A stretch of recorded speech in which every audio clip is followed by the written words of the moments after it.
That brings us to the just shortly after 12 p.m.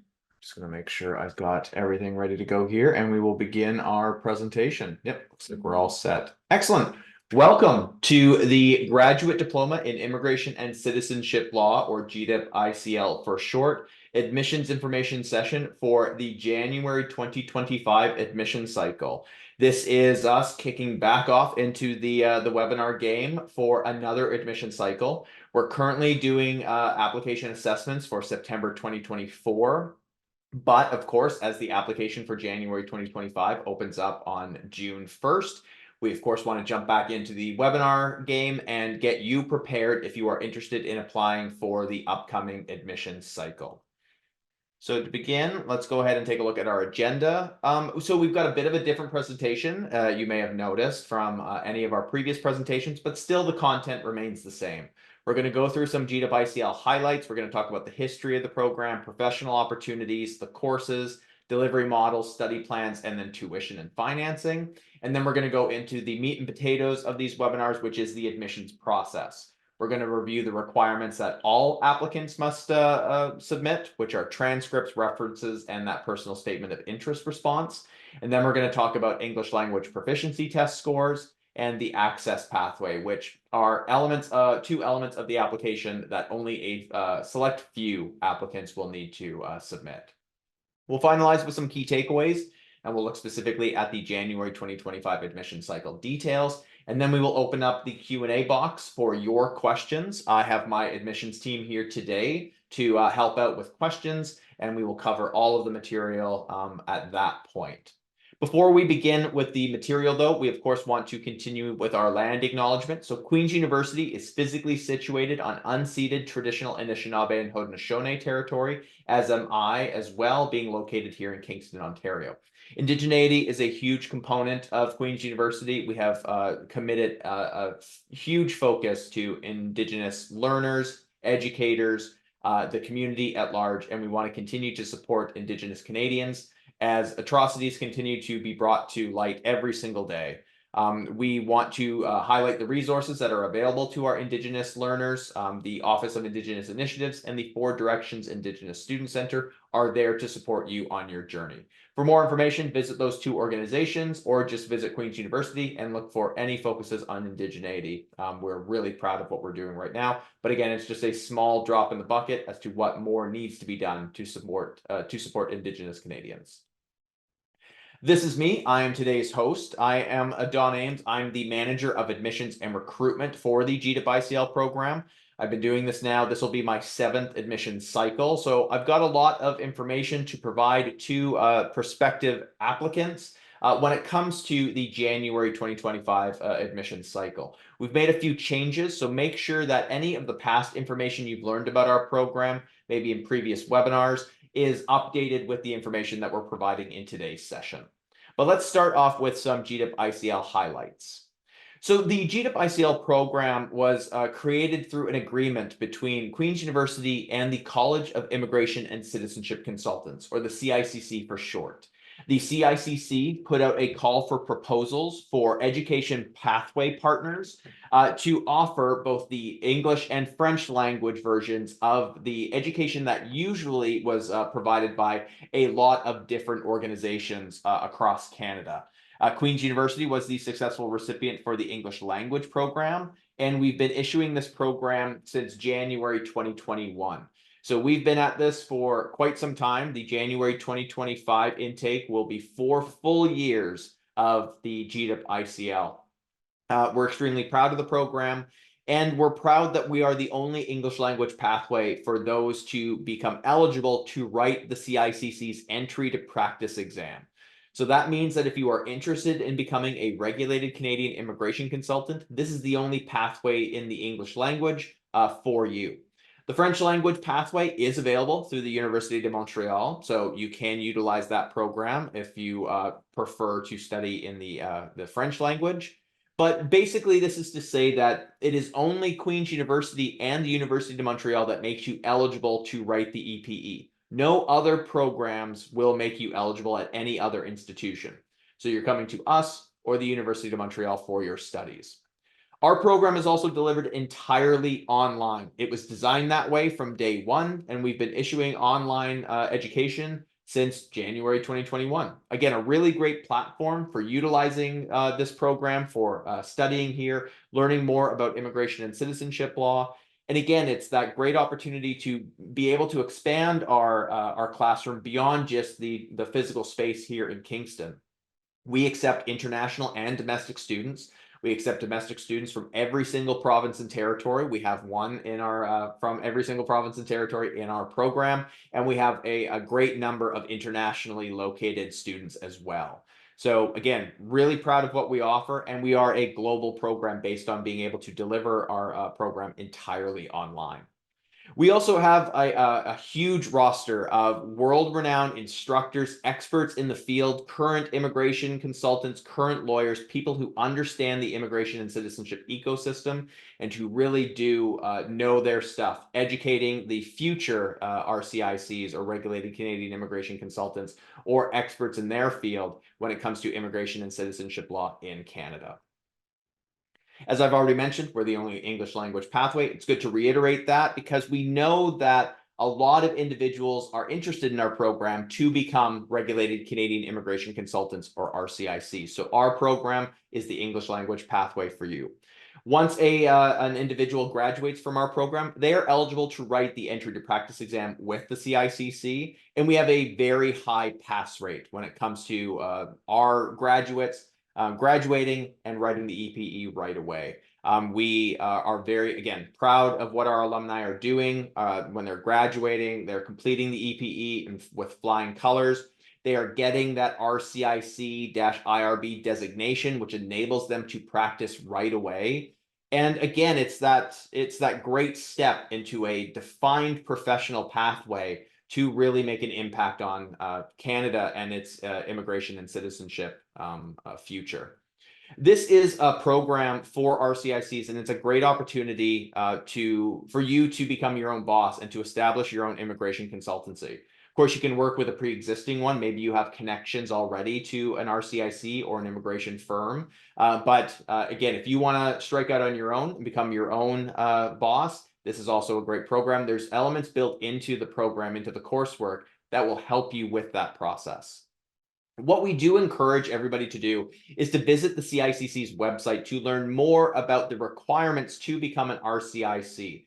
Not only is there the entry to practice exam, but there's a mentorship component that you attend and complete after you write the EPE. There's continuing professional development requirements. The more education you have about what an RCIC must do to become an RCIC, not only just completing our program and writing the EPE, the better you will be when it comes to your future.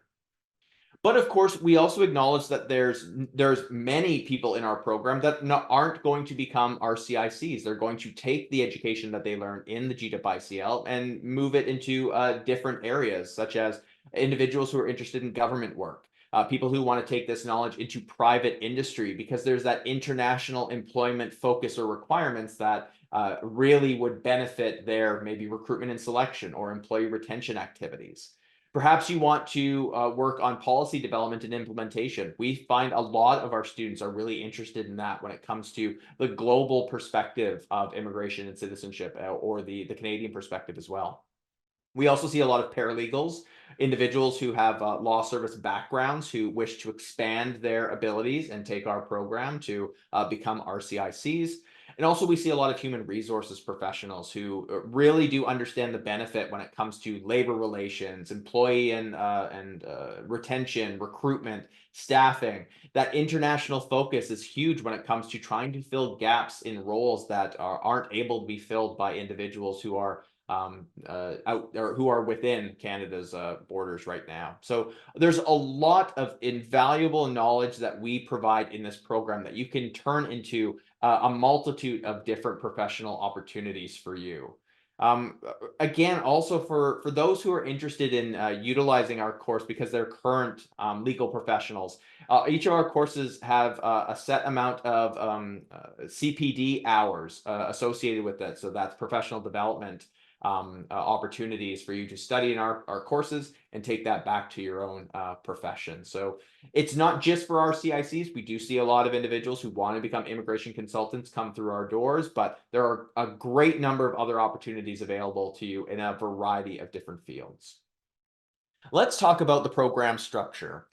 So the document there on the right-hand side is a one-pager that you can download from our website, and it gives you kind of an idea as to what your journey looks like. But we want to take the time here to specifically look at what a full-time and a part-time course load will look like for our incoming January 2025 applicants. So anybody who starts our program as a full-time student this coming January, you're going to be taking 3 courses per term for 3 consecutive terms. So you can see by the study plan there, you will take 3 courses in the first term in January, 3 courses in the summer term, which starts in May, then 3 courses in the final term in September, finishing up the program in about middle of December 2025. Part-time students on the 24-month study plan will complete the program in 6 consecutive terms. So that'll take 2 years to complete. So you'll take 1 to 2 courses. The study plans are set. You don't have to pick and choose your courses. This is the number of courses that you will enroll in. And it's a pre-designed program, a study plan for everybody. Full-time students will take the 3 courses that we designate for them per term. Part-time students will take either 1 or 2 courses per term, depending on the term here, as you can see, and that's all set in stone for you. There is no study plan here for the part-time 36-month option because that's not acceptable for winter or for January 2025 applications. We only accept applications for the full-time and the part-time 24-month study plan. One of the things we want to highlight is that a lot of people believe that they take all 3 courses as a full-time student at the same time when they start the program. That's not the case. Students will take ICL 810 first for the first 6 weeks, so from January until about the end of February. And then you will take ICL 820 and 830 concurrently after that. So you'll have 1 course to start and then 2 courses to follow. There's a similar practice here for part-time 24-month students as well. You will take 810 solo first, and then you'll take 820 second. So it's good to understand whether you are full-time or part-time that you're not taking all 3 courses at the same time, or as a part-time student, you're not taking 2 courses at the same time. They are staggered to really allow you to focus in on your studies, especially for a brand new student. Being able to focus in on that ICL 810 solo because it is an impactful course. It has a significant course load, readings, assignments, activities, tutorials. There's a lot that goes into that course. Making sure that you can dedicate all of your time to that single course is really important for our students. One of the other elements that we want to highlight here are tutorials. There are tutorials associated with all of our courses. Much of the program is delivered via self-directed learning activities. So those are things that you do outside of a classroom setting. Readings, online assessments and interactions, things on your own time that you don't have to be live to do. Tutorials are that live component of our program. They are mandatory for attendance. You have to be live on Zoom, on camera to be marked as present, but you get to select when your tutorials take place. So we have tutorials that take place on weeknight evenings between 6 and 8 p.m. Eastern Standard Time, or you can request to have your tutorials on weekends midday between 11 a.m. and 1 p.m. Eastern Standard Time. So you get to select that. If you're offered admission, we send out a survey and you select the tutorials that best suit your needs. Again, they're mandatory. You have to be live in the Eastern Standard Time zone. So again, for anybody who's located internationally, make sure you accommodate the Eastern Standard Time zone and understand how that will impact your sleep schedules and your attendance schedules, your work schedules to be able to attend live. The bookend courses for our program, ICL 810 and 890, each come with an additional hour of tutorials per week. So ICL 810 for any new student who starts, you will have tutorials either on a weeknight evening or a weekend midday, but you'll also have a 1-hour plenary tutorial on Tuesday evenings between 8 and 9 p.m. Eastern Standard Time. Same with ICL 890, but that'll take place at the very end of the program.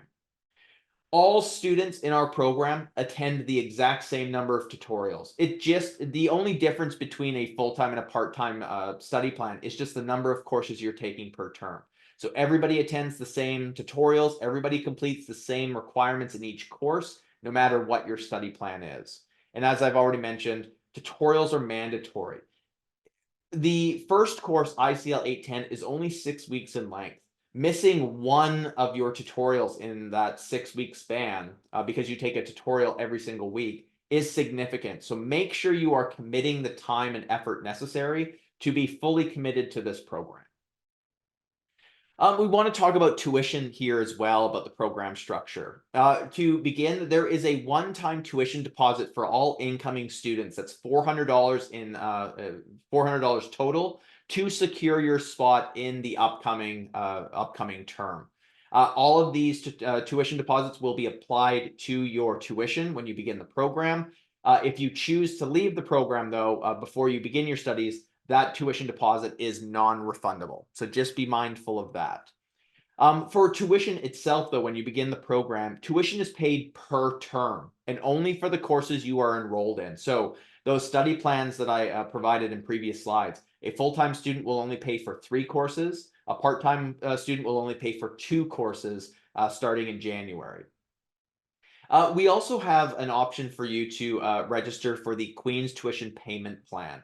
That will allow you to break your tuition down further into equal installments, one per month for the 4 months of each term.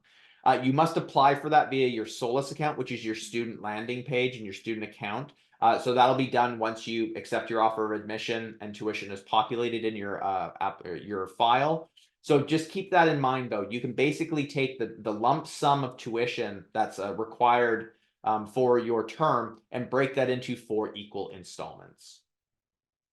Some of the other things we want to mention when it comes to tuition, we get this question a lot. Our program is unfortunately not OSAP eligible. We wish it were. It is a requirement of the institution of Queen's University to designate certain programs to be OSAP eligible or not eligible. Unfortunately, we were not one of those programs. So that requirement here in Ontario means that other Canadian provincial funding opportunities will be impacted. If a provincial funding option is not available in the home province, that expands out to other provincial funding opportunities. So you're going to have to make sure that you identify the funding that you can access to pay tuition for this program. For full-time applicants, though, there is a GDIP entrance bursary that you can apply for. Applications for this bursary will open on June 1st. They will close on August 15th. An application is required to apply for the bursary, but you don't need an admission decision. So you can apply right away for our program and then immediately apply for the bursary following. We will send out emails to all of our new applicants with the bursary information to encourage all full-time applicants to apply. Within the bursary, you need to demonstrate financial need, and there's only a select few available to those who demonstrate financial need and are approved for the bursary. This is an approval process that's done outside of our office, so we can't provide any details about the review process of the bursary applications. So we cannot provide any additional materials, but we know that it does support our students with a portion of their tuition fees. We also have a partnership with RBC to offer a line of credit to some of our students. There's more information and contact details for RBC representatives on our tuition and financing page, the link of which I will provide in the chat at the end of this session. The final point I want to make before we start looking at the admission criteria is that we do have a self-assessment online. It's a quick 15 to 20-minute survey that asks you a lot of questions about your studies and your technology and your previous education to help you understand if this program is right for you. But of course, there's other ways that you can do that. You can visit our websites and our web pages. You can obviously attend future webinars to learn more about the program. And if you have any additional questions, you can email us at immigrationdiploma@queensu.ca. One thing I will flag here is that we do not provide pre-assessments on any documents. So we can't receive your transcripts in an email with you asking if you're eligible for our program. We don't conduct that. You have to complete the application and provide your documents for us to give you a fulsome assessment. But if you have other questions, we can definitely help you out. All right, let's go ahead and take a look at the January 2025 admission requirements. We're going to start off with things that every single applicant must meet when it comes to the admission process. The number one thing are transcripts. So the primary basis of the GWICL program is the completion of a bachelor's degree from a recognized university or an equivalent institution. I actually believe I just got a typo there. It should say or equivalent institution. So the way that we calculate your studies, your overall GPA, is through your transcripts, which you must provide all post-secondary transcripts from any studies you've completed or studies you've attempted. That study's done at the undergraduate level, the graduate level, the college level, and the CEGEP level if you're from Quebec.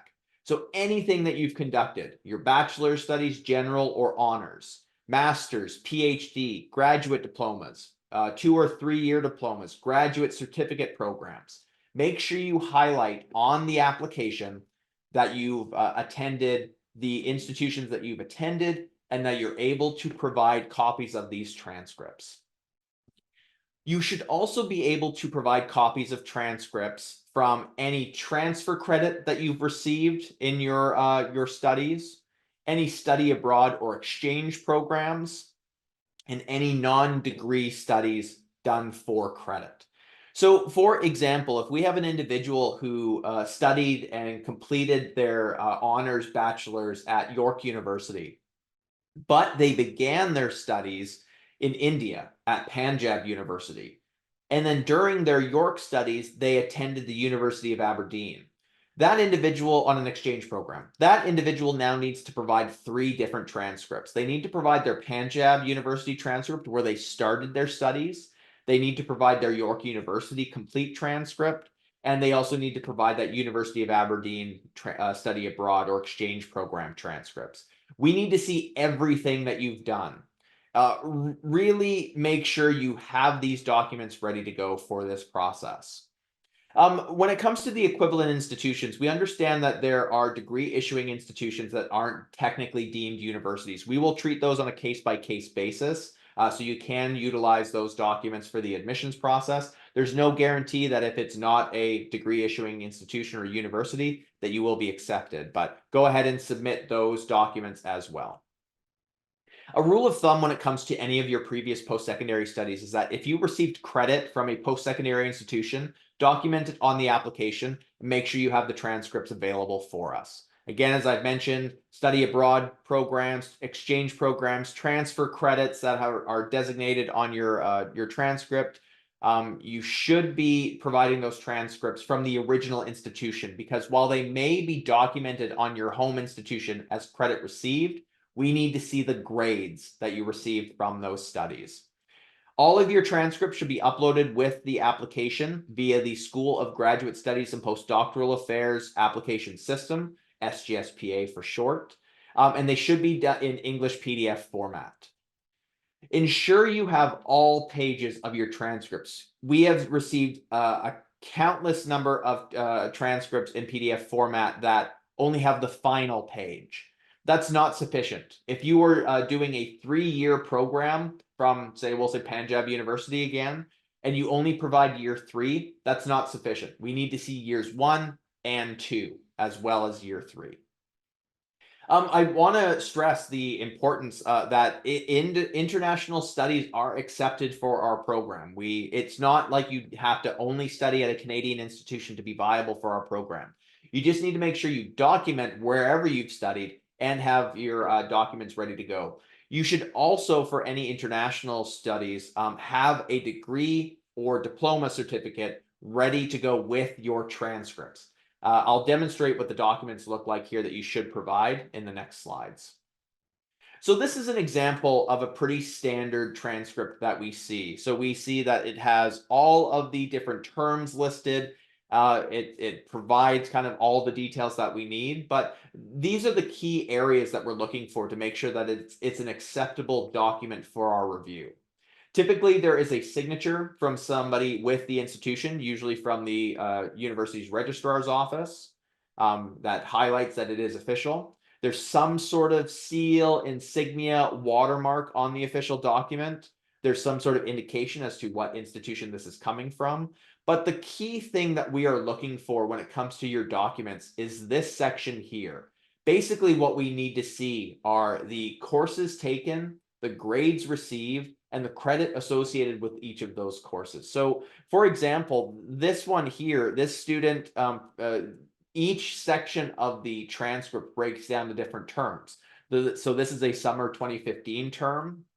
It outlines the courses, the course numbers, a title for the course. And then this also highlights the credit received. You can see it's 3 credits for each of these courses and the grade that this individual achieved. This is how we make our assessments on your applications. Make sure your documents highlight these key elements. And as I mentioned, for anybody who studied at an international institution, make sure that you provide a degree or diploma certificate, something that outlines your official name, your program, and the degree conferral date, and again is maybe signed by somebody official with the institution. While these are documents we accept, let's go through some documents we don't accept for transcript review purposes. We will not accept printouts of your student account. Typically, they're incomplete, they're hard to read, they're unofficial, they will not be utilized for our review process. Also, if your transcript indicates that it is unofficial, the SGSPA staff review all transcripts that get submitted with applications, and if they see that it is an unofficial transcript, they will deem it as unacceptable, and you will have to have an official transcript submitted on your behalf, or you will upload an official copy of your transcript with your application. So make sure you have your official copies ahead of time. Another thing we don't accept are photos of transcripts. You can see from this example, this is a very poor photo. It's poorly lit. We can't zoom in and see really clearly the information here. Don't get photos of your application or your transcripts. If you have the physical copies of your transcripts, go to an office supply store, go to a library, utilize a scanner to scan the documents in full. So that's really going to help us with the admission review process, because the more time we need to take to get proper documents in, the less time we have to assess your application. A real key thing here is to note that WES or ICAS, ECE, or third-party assessment documents do not take the place of transcripts. You can submit them with your application so long as you have your official transcripts also submitted. If you only submit your third-party assessment documents, they will not be accepted and your application will not be complete. So make sure that you are getting your official transcripts, and you can include any of these additional documents to support your application. If you don't have your transcripts, begin the process of acquiring them now. The application will close on August 1st. You still have plenty of time at this point to start gathering your transcripts and have them ready in English PDF format. So some key takeaways when it comes to the transcript requirement, because everybody needs to provide transcripts. Remember that all transcripts from all studies from all years are required, not just your latest study or your last study, and not just your highest level of study. We need to see everything from the undergraduate, graduate, and PhD level beyond, college studies, SAGEP, everything that you've done. English PDF format is the preferred format to upload your transcripts with your application. If your documents are not in English, certified translations are acceptable to be uploaded or sent on your behalf for the admission review process. As I've mentioned, third-party assessments like WES or ICAS, ECE, the University of Toronto Continuing Studies do not take the place of official transcripts. They can be submitted in addition to transcripts. Make sure you provide anything that you've done prior to any studies. If you've received any transfer credit, include those documents. If you've done a study abroad or exchange program, include those documents. Really, you can upload these documents with your application while you apply, even after you apply. You can upload your documents, but everything must be in by our document deadline of September 1st. So make sure you have your documents ready to go as soon as possible. Another element that all of our applicants must cover is references. Every applicant must have 2 references available for their application. And we accept 2 different types of references. We accept professional references and academic references. But academic references are only required of a certain number of applications. What I should note, though, first is that every single application needs to have, at minimum, one professional reference. So make sure you have a professional reference ready to go, and we will cover what a professional reference is and isn't in the next slide. That academic reference, though, is a little bit tricky. Academic references are only accepted for applicants who have studied in a post-secondary program within 2 years from the month of their application. So that means any studies from now until back until June 2022, you will need to provide one professional reference and one academic reference. Any studies conducted before June 2022, we will not accept an academic reference. You will need to provide 2 professional references. The academic reference must also come from your most recent study. So if you've studied, say the same example I was using previously, the York University student, say they then did a college diploma program at Conestoga College, and they just finished that up in 2023. And they are required to provide a professional reference and an academic reference. They can't pull the academic reference from their York University studies. That's much too long ago. You have to use that Conestoga College study for the academic reference. And everyone else, everybody who doesn't need to provide an academic reference must provide 2 professional references. So let's cover what a professional reference is and isn't. What is suitable for a professional reference, or who is suitable, is that it is a current or former manager or supervisor. This can be conducted at a domestic or international place of business. It doesn't just have to be a Canadian place of business, can be done internationally. Volunteer work also is acceptable, so a volunteer supervisor or manager, and it can be conducted from either full-time or part-time employment. A professional reference also is someone who identifies themselves as your manager or supervisor. There is a question on the application or on the reference form that is a yes or no if they are a manager or supervisor or not. They all must identify themselves as a manager or supervisor of you in a professional capacity. This is also an individual who is going to speak to your abilities in the workplace. They should be your direct supervisor or manager, not somebody connected to you outside of your department, not somebody who has no knowledge of you in the workplace capacity. So make sure it's someone who you've interacted with, who has managed or supervised you. This reference or these references should also be someone who agrees to submit the document on your behalf before September 1st, and someone that you are in contact with. Don't just blindside your professional references with a reference request because you've entered their information into the application and they've just suddenly received an email. Make sure you talk to them ahead of time that they are comfortable providing this reference. Who is not a professional reference? Someone, if they are a coworker, a colleague, a peer, a friend, an equal with no managerial or supervisory duties over you, is not a professional reference. Do not submit that individual as a professional reference. If it's someone from another department or area or part of your business that has no connection to you as a manager or supervisor, they are not a professional reference. A family member should absolutely not be utilized as a professional reference. Also, if you talk to an individual and they're not comfortable or they can't provide a document on your behalf, do not utilize them as a professional reference. We see countless numbers of applications go unassessed because they do not have reference documents provided on their behalf. So again, make sure you are reviewing what type of references you need to submit and identify really solid professional or academic references. Very similar criteria is in place for academic references for anybody who needs to submit one academic reference. It's a current or former professor, supervisor, or professor, instructor, TA, again, domestic or international post-secondary institution, someone who has educated you in the post-secondary setting, someone who is going to provide information on a reference form. They will submit the form by September 1st, and someone you are in contact with.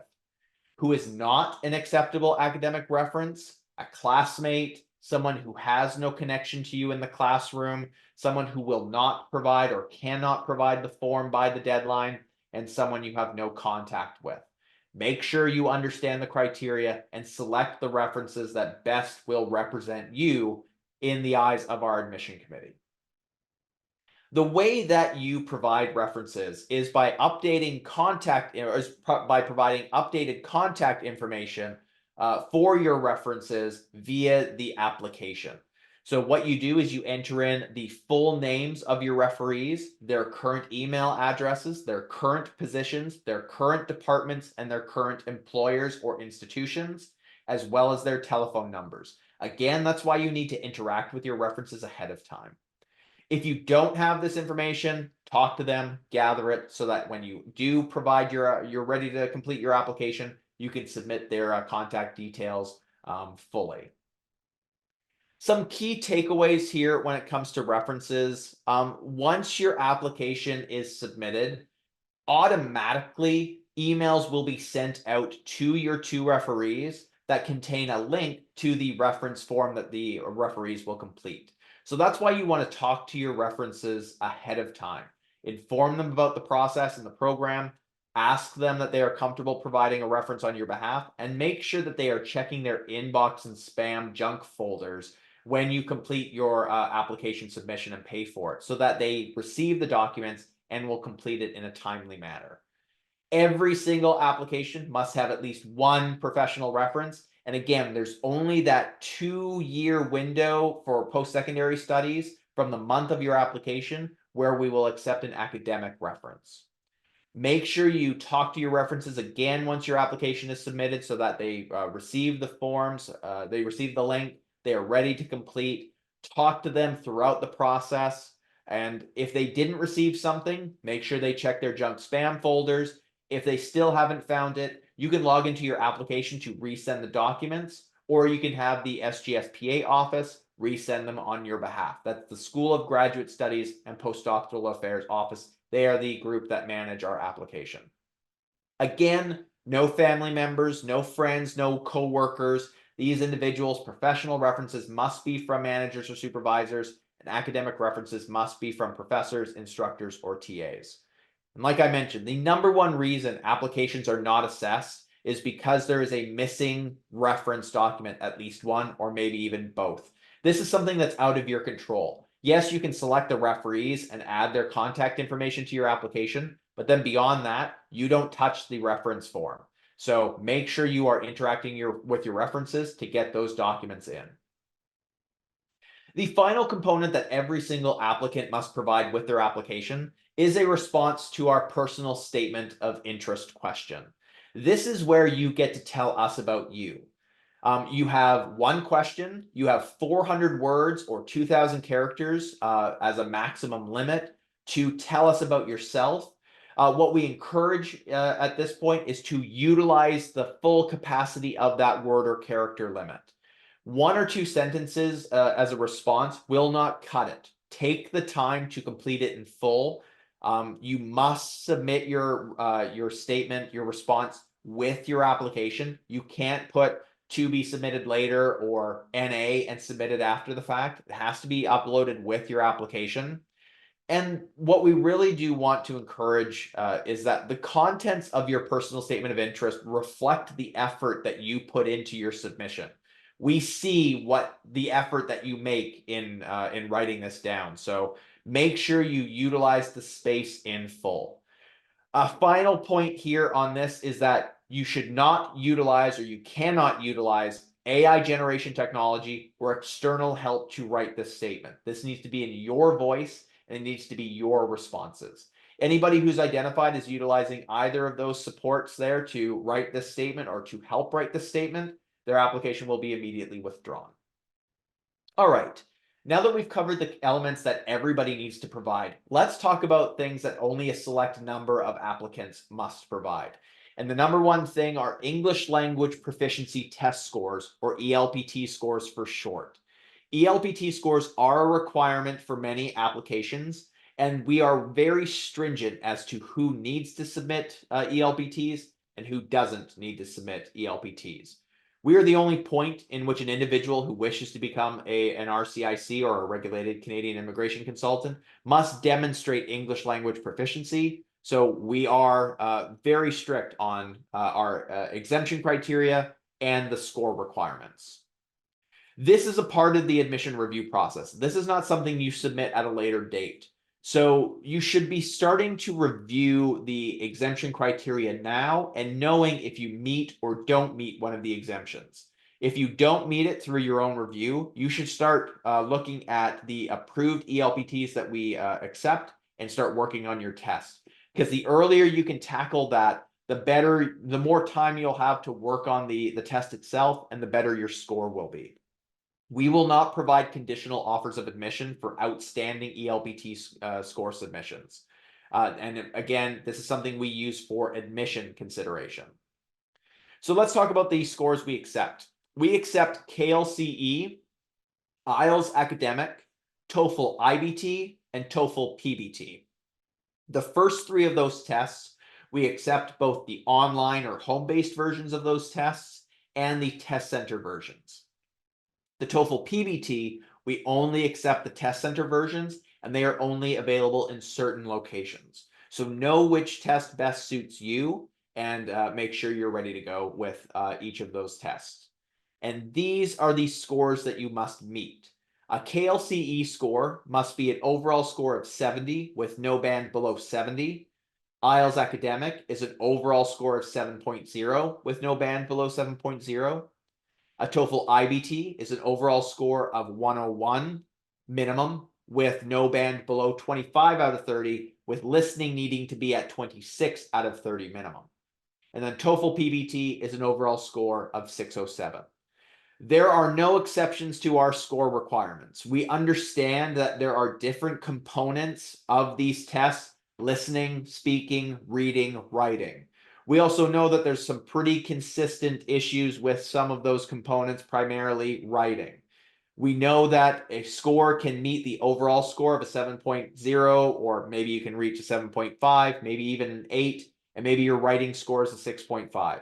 Your score is not acceptable for the admission consideration at that point, because all bands need to be at 7.0 or higher. Same with CALE, same with TOEFL. We will not make exceptions. You will need to do some upgrading. You will have to retake the test again, or for IELTS, you can utilize the one skill retake. So keep that in mind to prepare for the ELPT now. These are the scores we don't accept. We don't accept CELPIP, CLB, Duolingo, Pearson, IELTS General, or any other non-approved ELPT that's out there.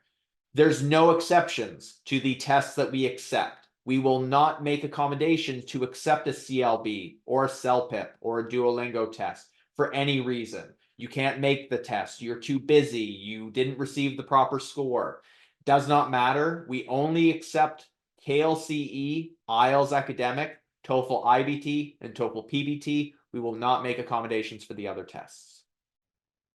Now, if you already have an ELPT from one of the approved test centers, you can utilize that for the admission review process if it is no older than 2 years from the month of your application. So that means any ELPT that's older than June 2022 will not be utilized in the admission review process. And if your expiry date is coming up very quickly here, if you apply June 1 and you know that your test expires June 15th, get your score in as soon as possible, because the SGSPA office cannot access expired scores. But anything older than June 2022 will not be utilized, no exceptions. Now, when it comes to the score itself, there are exemptions that can be considered to allow individuals or applicants to not have to submit an ELPT score for the admission review process. One of the exemptions is immediately removed for January applicants. That's the ESLA 150 English for Academic Purposes program. This is not available for January 2025 applications. You will see that on the application itself. Do not select this pathway. We will not be accepting any individuals into this program for January. You will have to await the next September intake. The two exemptions that we do have, though, are one, that you self-identify as a native English speaker, or two, you meet the education exemption. Let's take a look at the self-identify as a native English speaker first. There's no detailed or hard and fast description when it comes to what is required to self-identify as a native English speaker, but there are some things you should consider. You were born and raised in a country where English is an official language. You have used nothing but English throughout your education, all levels, elementary, secondary, post-secondary. You have not taken any English as a second language courses, and you have had constant contact with English throughout your personal and professional activities. Again, there are general guidelines. You need to make the decision whether you identify as a native English speaker or not.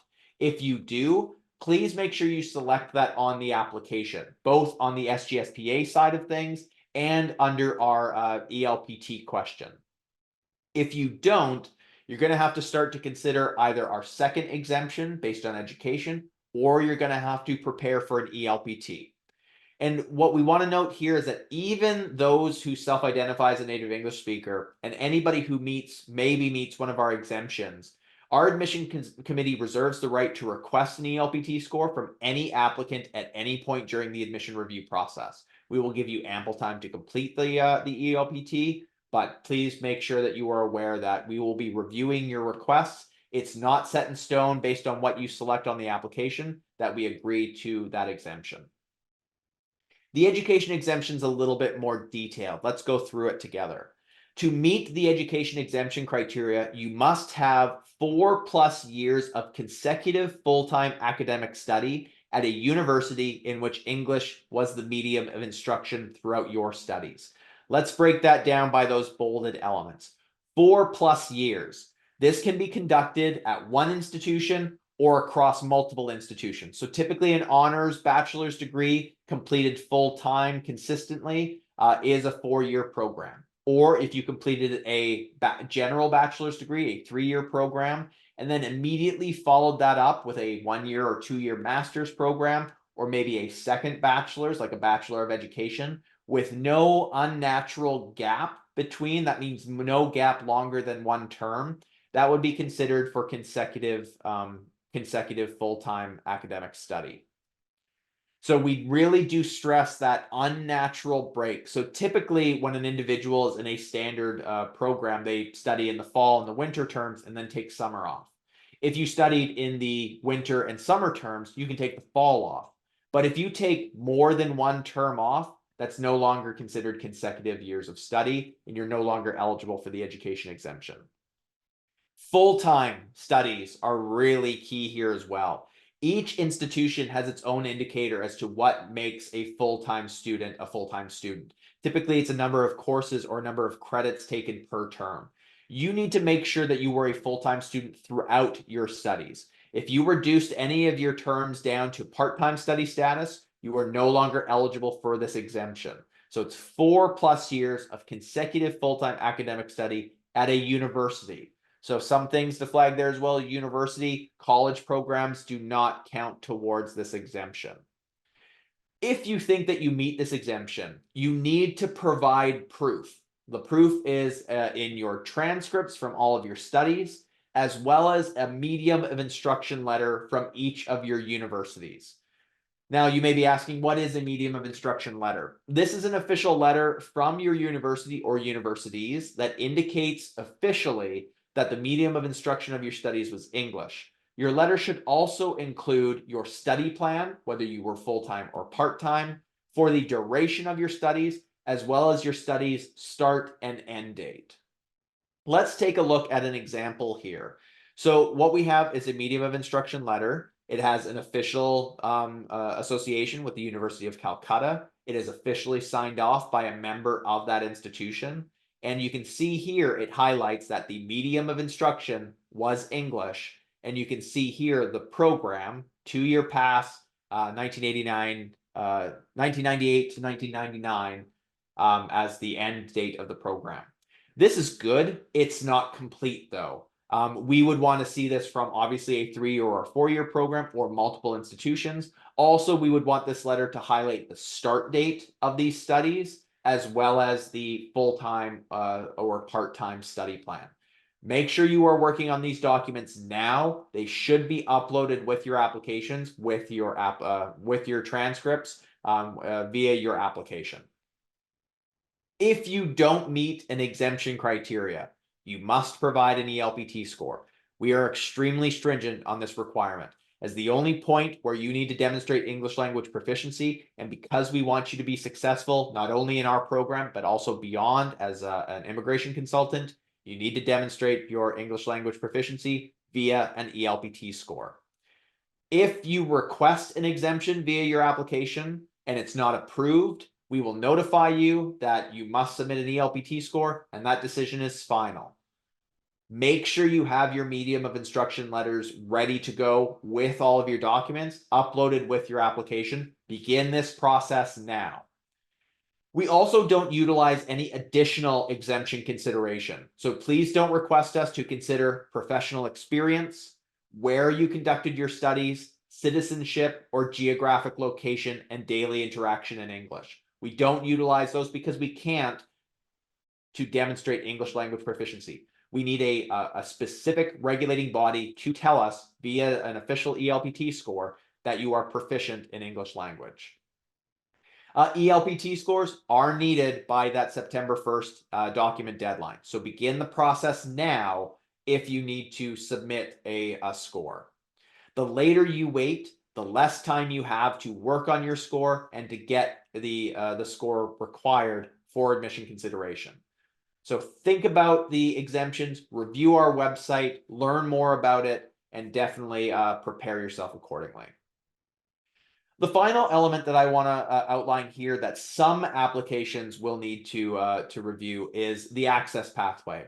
So the access pathway is available for those who don't quite meet the academic admission requirements. And you need to ask yourself, if you don't meet the academic admission requirements, how can you still proceed with admission into our program?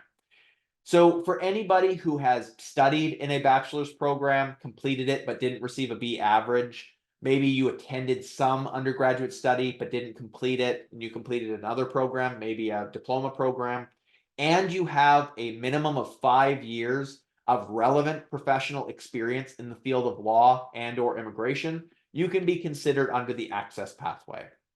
So an individual who wants to be considered must have some undergraduate study at a university and have that 5 years minimum of relevant experience to apply via the access pathway. You select this on the application. It's question 1. You select yes, and there's some additional criteria that you must complete with the application. Obviously, you need to submit all of your transcripts for our review, but you also need to email a complete and up-to-date resume or CV that highlights your relevant professional experience. And you must utilize the special circumstances section of the application to write a statement identifying the life circumstances that may have presented barriers and or discouraged access to successful completion of your degree studies.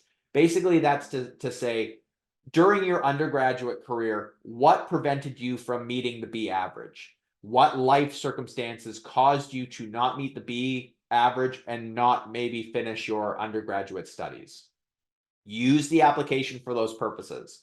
The resume must be emailed to us after you apply at immigrationdiploma@queensu.ca. Make sure you include your application reference number in the subject line of the email. And also make sure your resume is up to date. And the statement must be included with the application. Do not use this space to highlight any current barriers that you're facing. So maybe you're experiencing a medical issue or you have some sort of restrictions that may prevent you in the future. This is something to look backwards at your studies to understand why you weren't able to achieve the necessary B average.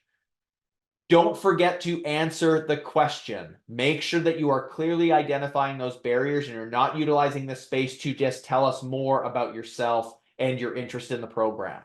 Use the personal statement of interest response to tell us about your positivity and your anticipation of this program.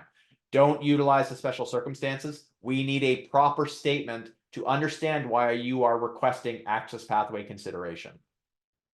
So some key takeaways. Access pathway candidates still must submit their transcripts. Make sure those are provided. If you have a low GPA from your undergraduate studies, but no professional experience, this is not the pathway for you. You must have those 5 years of relevant professional experience in the fields of law and or immigration. You're going to have to do some undergraduate upgrading to improve your overall GPA at the undergraduate level. Professional experience must be relevant, as I've mentioned. So retail, healthcare, engineering, commerce, banking, those things typically are not relevant professional experience. You can provide your resume, but it needs to be in the fields of law and or immigration. You can utilize volunteer experience to make up some of the months and years difference. They are considered a little bit differently than a full-time or part-time professional role, but it can be included. Again, submit your up-to-date resume or CV after you apply. Don't forget to include your application reference number, and it's only your resume we're looking for. This is not a job application. We don't need a cover letter. And again, your special circumstances statement must only respond to the access pathway requirements. You have a 200 word or 1200 character limit maximum for that statement. All right, lots of information. Just a final slide here. The January 2025 admission cycle will open June 1st, close August 1st. No exceptions. We will not reopen the application at a later date. The document deadline for January 2025 applications is September 1st. Review our webpage for all of the necessary information. I will include links when we open up the Q&A. Start gathering documents, talking to referees, preparing for an ELPT now. The more time you work on this, the better prepared you will be when you are ready to submit your application.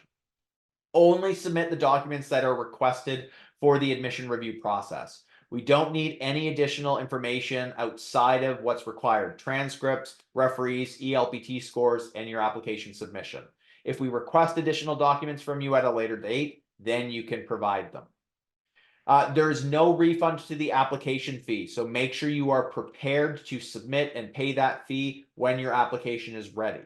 There are no deferrals to future terms for January 2025 applicants, so you can't be approved for admission for January and then delay until September. We are only considering applications for January. The September 2025 application will open sometime in January of next year. And again, utilize the professional experience section of the application. It's there for you to tell us about your professional experience. Make sure you fill it in full. All right, I'm going to go ahead and open up the Q&A. Just some key things here to keep in mind when it comes to your questions. One question at a time. My team is here to answer your questions as best as we can, and we want to answer as many questions as possible. No personal information in the questions. Do not spam your question multiple times. We will get to everybody as best as we can. Failure to follow these rules, we will withdraw you from the webinar. If you see a question from somebody else that you really like, you can click the thumbs up button and we will answer those questions verbally here. I will do that directly. All the other responses will be written down. If your question's not answered here today, you can email us at immigrationdiploma@queensu.ca. If you have a pretty expansive question, you can provide that to our email address. Again, we can't provide pre-assessments or detailed information based on your documents or studies. We will do the best that we can with the information that's provided, but we don't provide pre-assessments. We just try to answer your question in full. All right, questions are coming in. Again, you can upvote those questions. Can you be a full-time worker when you are in this program is the number one question here. As a part-time student, yes. Even though our part-time students who are currently in the program do find it somewhat difficult given the requirements of the program. As a full-time student, no. There are restrictions and policies and guidelines across campus, specifically designed by the School of Graduate Studies and Postdoctoral Affairs Office, that prevents full-time studies while being a full-time employee. Plus, the time constraints of our program are considerable. It would not be advisable for you to be successful in the program. All right, I'm going to go ahead and put some links here in the chat. Go ahead and save those. Those are all the links to all the key websites that you will need for more review. I'm also going to go ahead and put up our website, immigrationdiploma.ca, and our Facebook page, facebook.com/QueensLawGWICL, If you haven't already, sign up for our mailing list. Lots of great information comes out on a regular basis there. Somebody had asked about the application fee. The application fee is $110. I just saw that. I don't see where it went, but that's okay. How can we get access to the recording? Looks like that one's already being answered, but just to verbalize it, recordings will be sent out to registered registrants at a later point. So it'll be sent out, but if you want to attend a future session, I've put in the Linktree link. I'll be hosting webinars all throughout May, June, and July. We're also going to do some very specific webinars on the access pathway, on transcripts in ELPTs, and references in ELPTs. So look for those to learn more about those pathways. How will the Back Home University send our documents to Queen's University? Through email or mail? What is the mailing or email address to send transcripts to? So, excellent question. Because of the pandemic, email transcript delivery has become the norm internationally. Many international institutions send things via email. You will find out all the key email addresses when you apply. It's all listed in the application. But just to help you ahead of time, it's sgs@queensu.ca or sgspa.reception@queensu.ca. Those are the emails, but only have your documents sent to the SGSPA office once you apply. Ideally, what you are doing is you're gathering your documents first in PDF format so you can upload them for the admission review process. If you need to have official documents sent on your behalf, it's to the SGSPA office and to those two email addresses. The how to apply link that I've just provided in the chat is going to provide you with all of the details you need about the application process step by step. The classic question, how many people are accepted into this program? We do not provide that information out. We don't provide the number of applications, the number of offers, and the spaces available in the program. We do our best to admit the best of our applicants. We are an extremely competitive program, which is why you need to make sure your documents are well in hand ahead of time and you're ready to go with the application. Our numbers are large for our program, and we do what we can for our applications. We commit ourselves to reviewing every single application that is completed for our program. So just make sure you get your documents in and you meet all of their criteria. Is it okay to submit a transcript received a few years back, or do I need a current dated transcript? So that's going to be an it depends. So if you have a completed transcript, so say you finished your York University program, we'll use that same example from before, and you completed that program back in 2018. You received a final transcript, it has all of your courses listed, and it notes that your program was completed. That's okay. That you can upload with your application. If you received that same transcript just at the tail end of your program and it still lists courses still in progress, that's a no-go. You need to get an updated transcript. And I know that I believe it's only $15 to receive that transcript via MyCreds to either submit it on directly to you or to SGSPA. So review your documents, make sure everything is complete and it lists that your program is completed and that your degree or diploma was conferred. When do we apply for the monthly fee payment option after being approved for admission? So that would be right away. So the second that tuition is added to your application or to your student file, you can request consideration via the Queen's tuition payment plan. For bursary entrance, do we need to apply for a general bursary or a department-specific bursary? There is a GDIP ICL specific bursary that you apply for.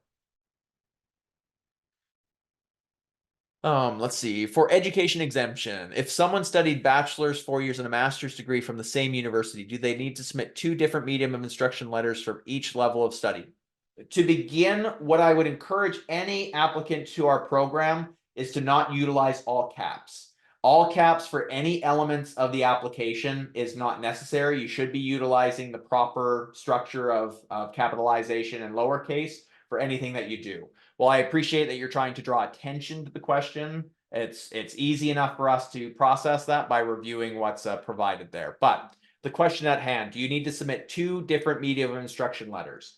That will depend on the institution. If a central registrar's office can issue a letter that indicates that you studied in 2 different programs and the entire institution's medium of instruction is English, 1 letter is okay.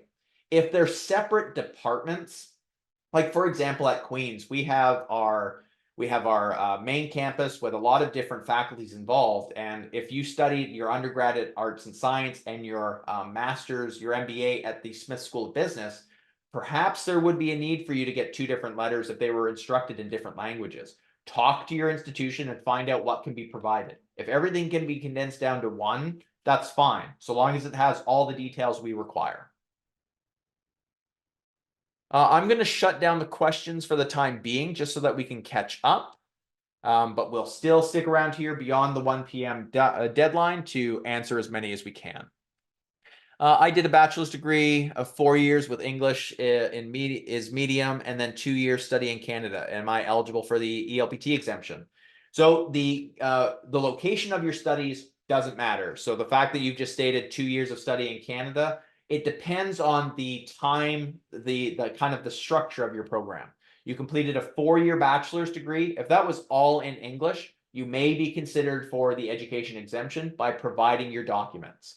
If you studied kind of 3 years at that program and then studied at a 2-year Canadian institution, provided there was no more than 1 term of break, we can consider both of those combined for the exemption. So you'll need to take into consideration what your studies were and make sure that your documents highlight 4 years of study at minimum, consecutive, full-time, academic at a university. So you've said here 2-year study in Canada. You didn't indicate the type of program. Didn't indicate the post-secondary institution. Was it a college or was it a university? If it was a college, private college, business college, accredited not-for-profit college, doesn't matter. Colleges don't apply to the exemption criteria. Has to be at a university.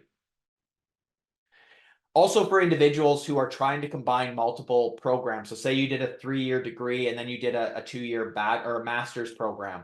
If there's a year difference between those, they're no longer consecutive. So just really keep that in mind. It is consecutive with no more than that single term of study separation. I have international transcripts to submit. Shall I ask my institution to send them directly to Queen's in a sealed envelope? Or can I upload the transcripts on my end? Upload them first. Official transcripts are only required for those who are offered admission, or if your unofficial transcripts are uploaded and deemed unacceptable for our review.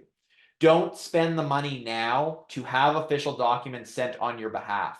Unless it's an e-transfer and you want to just send those in and it's or an e-submission, like a MyCreds, that's fine because that's relatively inexpensive. If you're paying like dozens or hundreds of dollars to have an official document sent to SGSPA, but you haven't been made an offer of admission, it might be wasted at that point because we only require official documents from those who receive an offer of admission and accept it to begin their studies. So electronic submission of your PDFs should be the #1 way that you're uploading documents with your application. What is the total cost of the program? Total cost right now is sitting at $15,176, although we do believe that there is a slight tuition increase coming in the coming weeks. It will be approved by Senate board here soon. Monitor the tuition and financing page. We're actually going to be updating that page with the total tuition, and then we're going to develop a chart with each of the courses tuition and a breakdown of when the tutorials are for each of those courses. So lots of great information will be on that tuition and financing page within the next week.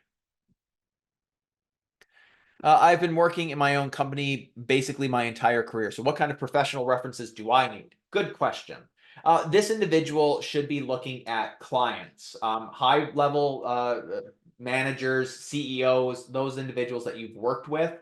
If you're working with post-secondary institutions, senior individuals within there that you've had interactions with, that can speak to your professional ability. You can't utilize subordinates. You can't utilize colleagues. You can't utilize kind of lower level clients, people who are paying you for your services at kind of the lower level. If there's an agreement or an interaction with a senior manager who maybe is outside of the payment process, that would be advisable for those references.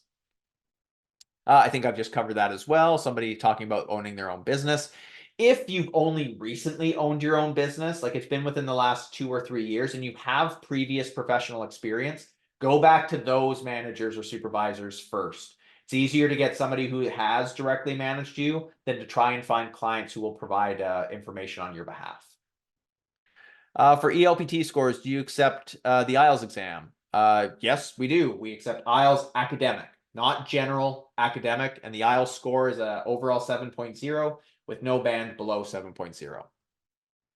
Somebody says they have an international transcript to submit. Shall I ask my institution to send it directly to Queen's? So I've already covered this question. I believe it's the exact same individual. I apologize for repeating that question. For ELPT, can I get college letter from India, which is affiliated to university? So that question sounds like you're trying to get information for the exemption. If it's a college associated with the university, so like how some institutions, Queen's University has the Smith School of Business. If you studied at the Smith School of Business, yes, you can get Queen's University to submit the documents, but they need to make sure that they identify you as affiliated with that university and provide the documents accordingly. Where to submit all the documents. Documents are submitted via the application. If I no longer have contact with my previous professors, can I provide 2 professional references instead? It's a good question. You will have to make that known to us via email once you submit your application, that even though you're required to submit an academic reference, you can't provide it. We'll review and we'll make a note. And if we do request or require an academic reference, we'll reach out to you. Let's see. I have a bachelor's of law degree from Ukraine, and I also completed a paralegal program in Ontario, which is approved by the Law Society of Ontario. I have 10 years of experience working as a lawyer in Ukraine. Can you please recommend what documents I need to provide and what requirements I need to meet for admission? So this is a pretty standard application. You will need to provide your Bachelor of Law transcript, highlighting the degree completion date with ideally providing your degree certificate. You also need to provide your paralegal program transcript. You will need to, if you are worried about your GPA, if you don't think you met the B average and you're applying via the access pathway, you will then have to provide the resume and the access pathway statement. But that's a pretty standard application. 2 transcripts in PDF format to be uploaded with the application, a resume to be emailed later, and a statement to be included with the application, along with your personal statement of interest and answers to all the other questions, plus your 2 references. As a paralegal, if you are working for a lawyer, the lawyer can be a reference. If you're working for a firm, you can utilize those individuals. References can also come, like 2 references can also come from the same institution or organization, but you won't need an academic reference with your studies unless your paralegal studies were within the last 2 years, which it sounds like they weren't. Will you accept an academic reference from an institution of a web development boot camp? No, we probably won't utilize that. We typically only utilize academic references from university or college level studies, accredited to issue degrees or diplomas. That's more of kind of a professional development or upgrading situation that wouldn't really be relevant to the review process. I work as a manager in my own family business, so how do I get professional references? Similar to what we've answered in regards to other self-employed individuals, try to find high profile or high senior management clients to utilize for this requirement. If you need further assistance, reach out to us via immigrationdiploma@queensu.ca. All right, we're almost done here for the webinar. Let's answer the final 2 questions here. If I did my bachelor's degree in India and had the certificate of instruction letter from that university and did my master's in Governor State University in the USA, do I still need a medium of instruction certificate from the USA university as well? Studies in the US are usually in English, in the medium of English. I would recommend you grab that letter anyway, just in case. That's probably going to be a simple request to that institution. Especially if it is kind of in sequence with the other institutions, because we also know that even within Canada, there are institutions that are only in French or even institutions in other languages. So we would need to see proof from everything. The more of these documents that you can gather together, the better for us to conduct our assessment, provided that they're appropriate for the request at that time. Final question. If I'm enrolled as a full-time student and for some reason I cannot do full-time in second or third semester, do I keep the full-time status or become part-time? At that point, you would talk to the in-program staff members, our colleagues in our office. They will assist you with potentially reducing down your course load to a part-time study plan. That is it. That is all the questions for today. Thank you very much for participating. Again, I put some links in the chat. I will add them again just so that you have them, just so that you don't need any additional information from us in this webinar. Visit those links, follow us on Facebook, attend future webinars. I hope this was informative. We're really excited to get right back out there for another admission cycle. Thank you very much for attending, and we look forward to seeing an application from you very, very soon. Go ahead and take care, and have yourself a great day.